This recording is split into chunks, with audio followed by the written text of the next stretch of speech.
The Dream Realm is a standard boss battle rotation feature. At the moment, this should be your top long-term priority in terms of hero investment, since it is the best way to get gold upgrade emblems for signature items above level 5. Currently, there are 4 bosses in rotation: the Snow Stomper, King Croaker, Skyclops, and Necrotricon. Although there are some overlaps in hero usage, each has its own abilities and requires a different team composition or formation to take down effectively. Current hero rankings at the end of the game can be seen here. Luckily, there is a lot of overlap at the top, and there are several A-tier heroes that are highly effective, making this a very free-to-play friendly mode if you upgrade your heroes correctly. The obvious outlier to that statement being at the very top of our list, Rainier. If we start at the top and look at heroes that are effective for all bosses, here is why they are ranked highly. First off, Rainier takes a neighboring hero and swaps its position with an enemy directly across from it. In this case, that means he has to be in one of these tiles, so he can swap a hero in the back middle and send them to the boss. So far, all the bosses can't swap, so they stay still. The allied swapped hero is buffed and healed throughout the battle, making the best targets for this swap a hero that either dies easily in the battle or one that deals the most damage.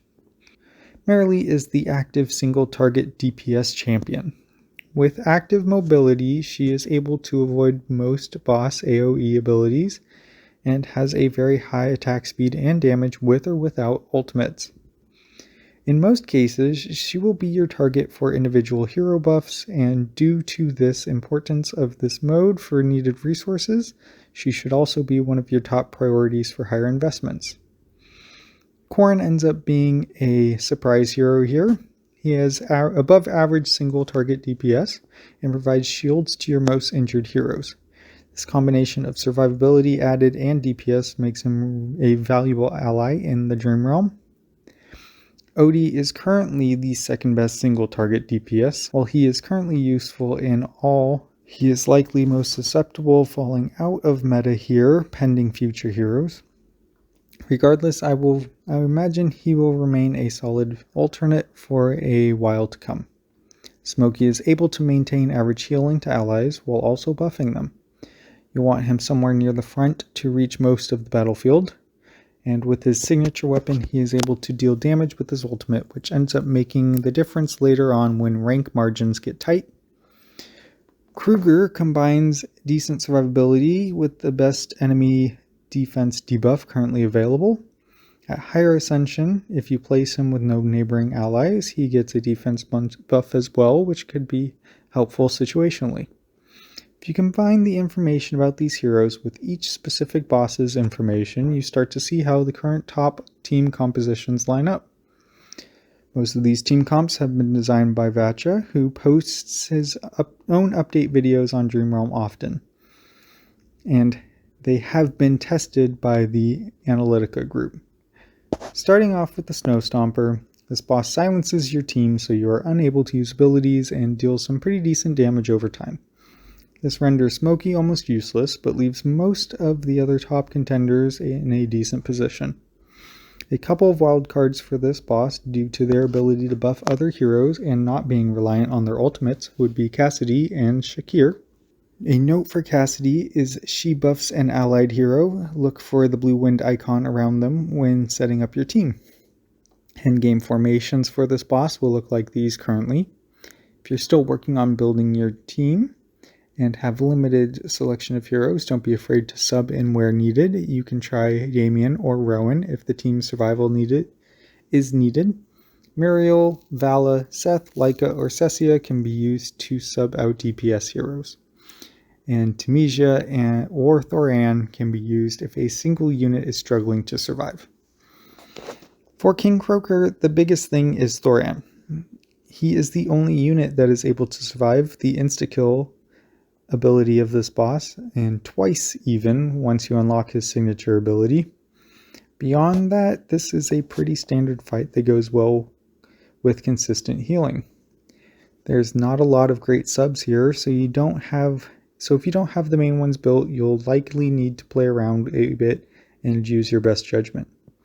Skyclops is unique in that it summons 4 adds a few times throughout the battle. This allows Scarlita's high multi-target DPS to shine. Otherwise, consider adding in someone like Cessia, Muriel, Laika, or Carolina if you need help taking down those adds faster. Necrodrakon deals some decent AoE damage. This allows heroes that actively move around a lot to perform better, especially Tamesia and Vala, who act as a way of distracting the boss, and Seth being a budget replacement that functions similarly. These bosses rotate on a daily basis at 0 UTC.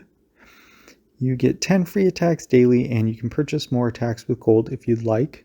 Don't be afraid to do this, especially if you have upgraded heroes in the meantime. Also, RNG definitely alters your damage here every attempt, so the more attempts you do, the greater the chance you get a harder hit registered. Each boss starts at a lower level and difficulty that gradually increases as you take them down, or this ultimately ends up in endless mode down the line where there is no health bar. Every 10% of more damage gives rewards on top of the already good daily rewards, making this a definite priority of focus for all players. As you progress, save a few attacks until closer to the end of the day so that your heroes are at their strongest at the time of registering your damage. Again, the formations in this video were largely constructed by Vatra, who has been actively posting single boss update videos. He also has a dedicated website to the game. Both links can be found in the description of this video. Also, the Analytica group collects and contains most of this information, including the tier list used in this video. You can find links to their site and Discord server in the description as well. Thanks for watching, and I will have more out soon.